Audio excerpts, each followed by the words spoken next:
কক্সবাজারে যারা একদিনের ভ্রমণের কথা ভাবছেন তাদের জন্য আজকের আমার ভিডিওটি।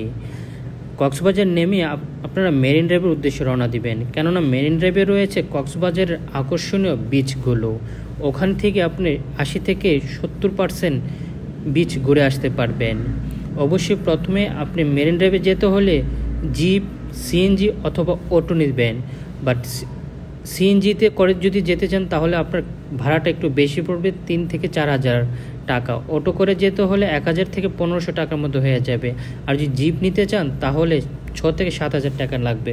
সো আমি আপনাকে সাজেস্ট করব অটো নেওয়ার জন্য। সো পাটোটেক সমুদ্র সৈকত কোথায় অবস্থিত? পাটোটেক সমুদ্র সৈকতটি বাংলাদেশের কক্সবাজার জেলার ওখা উপজেলার কক্সবাজার টেকনাফ মেরিন ড্রাইভের সড়কের পাশে অবস্থিত। কক্সবাজার শহর থেকে পাটোয়াটেকের দূরত্ব প্রায় 30 কিলোমিটার। পাটোয়াটেক সমুদ্র সৈকত এক পাশে পাহাড় এবং অন্য পাশে সমুদ্র। সেন্ট মার্টিনের মতো এই সৈকতে আছে প্রচুর জীবন্ত কোরাল পাথর। এ পাথর দিয়ে আপনি বিচের অনেকাংশে হেঁটে চলে যেতে পারবেন এবং এই পাথরের কারণে পাটোয়াটেক সমুদ্র সৈকতটি আরও সৌন্দর্য বেড়ে উঠেছে, যার কারণে পর্যটকদের কাছে পাটোয়াটেক আকর্ষণ দিন দিন বেড়েই চলেছে। আশা করি পাটোয়াটেক সমুদ্র সৈকত খুবই ভালো লাগবে, কেননা এত সুন্দর পরিবেশ কোলাহলমুক্ত কক্সবাজারের বিচের মধ্যে আর কোথাও নেই। সো এরপরে চলে আসবেন আপনারা, তারপরে চলে যেতে পারেন হিমছড়ির উদ্দেশ্যে। আর হিমছড়ি যেতে হলে আপনাকে পাটোয়াটেক হয়ে হিমছড়ি চলে আসবেন। আর হিমছড়ি বিচে যেতে হলে আপনাকে প্রথমেই আপনার চোখে পড়বে ঝাউবন। এই ঝাউবন হিমছড়ি বিচকে আরও সৌন্দর্য বেড়েই তুলেছে। আর কক্সবাজারে গিয়েছেন কিন্তু হিমছড়ি যাননি, কিভাবে হিমছড়ি আর হিমছড়ির নাম শুনেননি এমন লোক খুঁজে পাওয়া মুশকিল। কক্সবাজার থেকে মাত্র 12 কিলোমিটার দূরে পাহাড়ের কূলে হিমছড়ি অবস্থিত। হিমছড়ি ছোট বড় ঝর্ণা, পাহাড় আর ফটোগ্রাফিক সমুদ্র তট পর্যটকদের বিমোহিত করে রাখে সবসময়। শীতল পানির ঝর্ণা, মেরিন ড্রাইভ রুট এবং বিস্তীর্ণ সমুদ্র সৈকত দেখতে আপনাকে হিমছড়ি আসতে হবে। সারা বছরই হিমছড়িতে যেতে পারবেন, তবে বর্ষায় হিমছড়ি গেলে ঝর্ণাগুলো দেখতে আপনার পূর্ণতা পাবে। আর বিশাল বড় ঝাউবন রয়েছে, এই ঝাউবন আরও সৌন্দর্য ফুটে উঠেছে। ঝাউবনে ভিতরে প্রবেশ নিষেধ রয়েছে, তারপরেও আপনি ইচ্ছে করলে ঝাউবনের আশেপাশ থেকে একটু ঘুরে আসতে পারেন এবং ছবি তুলে আসতে পারবেন। হিমছড়ি ইকো পার্কের ছোট বড় বেশ কিছু ঝর্ণা, প্রকৃতির নিসর্গ, বিস্তীর্ণ কক্সবাজার সমুদ্র সৈকত, সবুজে ঘেরা মেরিন ড্রাইভ রুট আর পাহাড়ের উপর দাঁড়িয়ে সূর্যাস্ত উপভোগ করার ব্যবস্থা রয়েছে এই হিমছড়িতে। এছাড়াও পাহাড়ের পাদদেশে ইকো পার্কে প্রবেশ মুখের বার্মিজ মার্কেট থেকে পছন্দের কেনাকাটা করে নিতে পারবেন এই হিমছড়ি থেকে। আর হিমছড়ি বীচটি আরও সৌন্দর্য ফুটে উঠেছে তার পাহাড়, সবুজ পাহাড়, যেটা আপনাকে অবশ্যই মনকে আরও শীতল করে তুলবে। পাহাড়ে ঘেরা এই বীচটি বলে তার সৌন্দর্য দিন দিন আরও বেড়েই উঠেছে। আর এই সমুদ্র সৈকতটি আপনি ভ্রমণ করেই চলে যাবেন হিমছড়ির পাহাড়ের উপর থেকে হিমছড়ির বীচটি দেখতে আরও অসম্ভব সুন্দর লাগে, যা আপনাকে ওখান থেকে আসতেই মন চাবে না। এখন আপনারা চলে যাবেন হিমছড়ির ঝর্ণা এবং ইকো ট্যুরিজম কেন্দ্রে। ইকো ট্যুরিজম কেন্দ্রে ঢোকার আগে আপনার চোখে পড়বে কিছু বার্মিজ মার্কেট। এই বার্মিজ মার্কেটটি পার হয়ে ভিতরে গিয়ে আপনাকে টিকিট কাটতে হবে। টিকিট কেটে আপনাকে অবশ্যই পাহাড়ের উপরে উঠতে হবে সমুদ্র সৌন্দর্যটি দেখার জন্য। টিকিট কাটতে হলে আপনাকে 30 টাকা দিয়ে টিকিট কেটে নিতে হবে। আর সমুদ্রটি দেখতে হলে আপনাকে পাহাড়ের উপরে উঠতে হলে অনেকগুলো সিঁড়ি পার হয়ে তারপর উঠবেন। আর অবশ্যই সবাইকে বলবো সিঁড়িগুলো ওঠার সময় খুবই সতর্কভাবে উঠবেন, যেন কোনোভাবেই কোনো দুর্ঘটনা না ঘটে। সিঁড়ি বেয়ে পাহাড়ের উপর উঠতে উঠতে আপনার চোখে পড়বে বিশাল বড় বড় পাহাড়, যা আপনার মনকে আরও ভালো করে তুলবে। আপনি যে ক্লান্ত পাহাড় সিঁড়ি বেয়ে উপরে উঠতে উঠতে তখন সেটা আপনার মনে হবে না। সো আশা করি সমুদ্র সৈকত যদি মন ভরে দেখতে চান তাহলে অবশ্যই হিমছড়ি যাবেন, কেননা পাহাড়ের উপর থেকে হিমছড়িটাকে দেখতে ভীষণ সৌন্দর্য লাগে। আর আপনি যদি হিমছড়ি বিচের পাশে যদি থাকতে চান সেই ব্যবস্থা আছে। ওখানে রিসোর্ট, হোটেল এবং আইল্যান্ড কোরাল রিফ রয়েছে। সেখানে আপনাকে কোনো থাকার জন্য কোনো প্রবলেমই ফেস করতে হবে না। দেখতেই পাচ্ছেন পাহাড়ের উপর থেকে বীচটি কত সুন্দর লাগছে, এবং পাহাড়ের উপর থেকে সূর্যাস্ত দেখার মতো যে আনন্দ সেটা আসলে আপনি কক্সবাজার কোথাও থেকে পাবেন না, যেটা আপনি হিমছড়ি থেকে পেয়ে যাবেন। সো আমি সাজেস্ট করব অবশ্যই কক্সবাজার গেলে হিমছড়ি কখনো মিস করবেন না। আর হিমছড়ি গেলে আরেকটি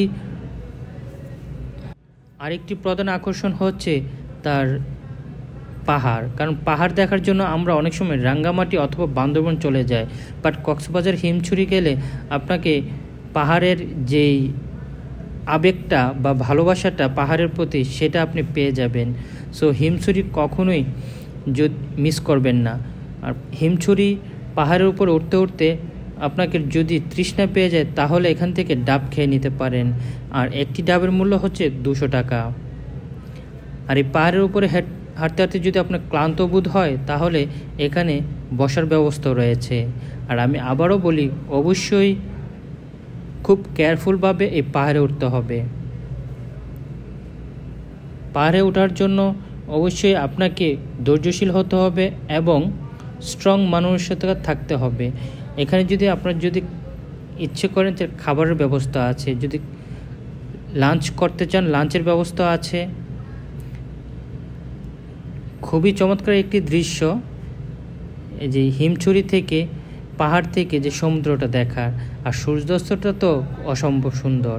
আপনি ইচ্ছে করলে এখান থেকে দোলনাতে বসে দোলনা খেতে খেতেও সমুদ্র সৈকত দেখতে পারবেন। আর এই দোলনাতে উঠতে গেলে আপনাকে 10 টাকা দিতে হবে। আর এখানে গেলে কেউ ছবি তুলবে না তা কী করে হয়।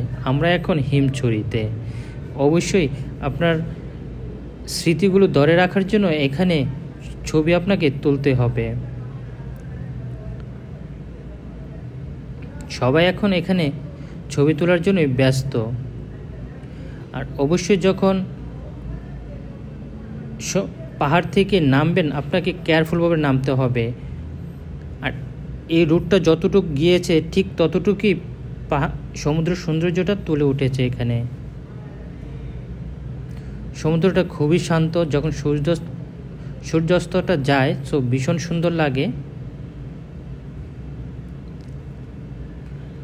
আশা করি হিমছড়িটা খুবই ভালো লেগেছে। হিমছড়ি পাহাড় দেখার পরে চলে যাবেন ঝর্ণা দেখতে। ঠিক এই ঝর্ণাটি পাহাড় থেকে নেমে বাম দিকে চলে আসবেন ঝর্ণাটি দেখতে। এই ঝর্ণাটি অবশ্যই শুষ্ক সময়ে গেলে ঝর্ণাটি একটু কম দেখা যায়। আর এই ঝর্ণা দেখতে গেতে আপনার ডান পাশে পড়বে অনেকগুলো বার্মিজ মার্কেট। সেখান থেকে আপনি যদি কিছু কেনাকাটা করার প্রয়োজন মনে করেন কিনে নিতে পারবেন। আর পাহাড় তো আছেই। পাহাড়ে ঘেরা এই ঝর্ণাটি হিমছড়িকে আরও সৌন্দর্য বেরিয়ে তুলেছে। যেহেতু আমরা শুষ্ক সময়ে গিয়েছি তাই ঝর্ণাটি তত বড় ছিল না। সো আপনি যদি বর্ষার সিজনে যান তাহলে এই ঝর্ণাটির আরও বড় অংশ দেখা যায় এবং অনেকগুলো ঝর্ণা বের হয়ে আসে।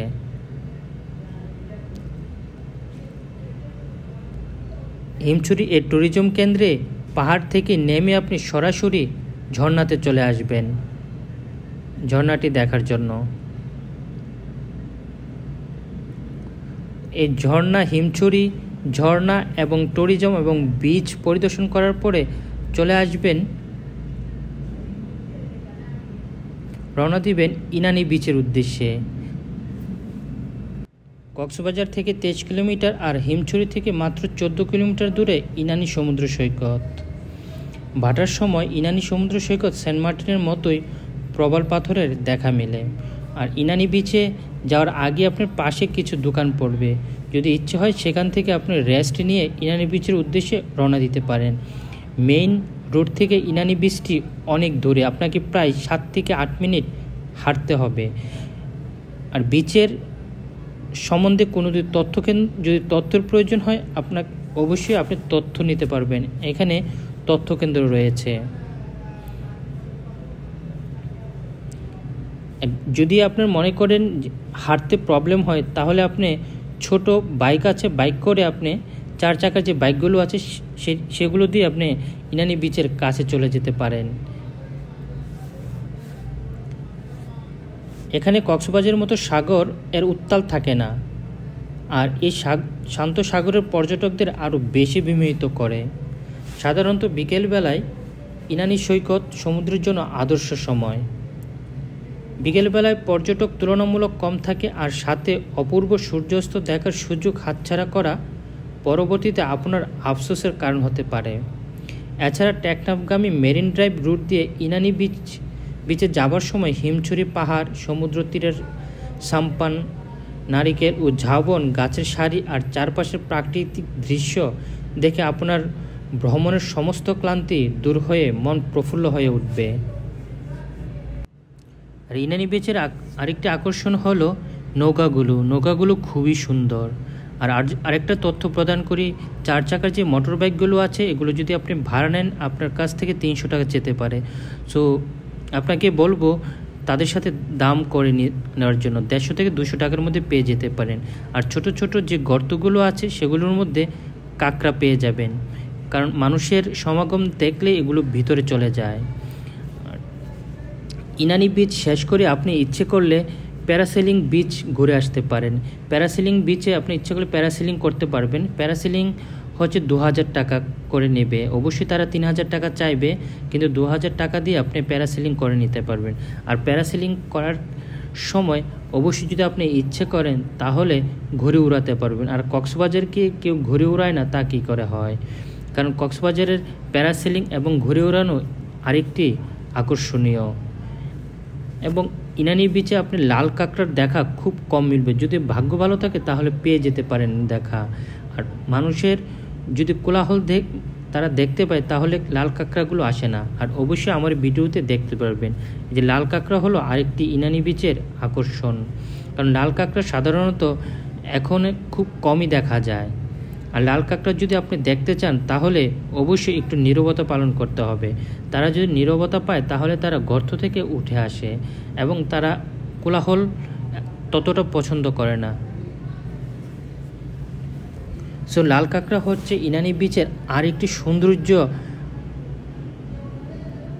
বাড়ানোর আরেকটি মাধ্যম। সো আশা করি ভিডিওটি আপনাদের ভালো লেগেছে। সো ভিডিওটি যদি ভালো লাগে লাইক এবং কমেন্ট শেয়ার করতে ভুলবেন না। সো আজ এ পর্যন্তই। সবাই ভালো থাকবেন, সুস্থ থাকবেন। আর একদিনের ভ্রমণের জন্য আশা করি আমার ভিডিওটি খুবই কাজে আসবে।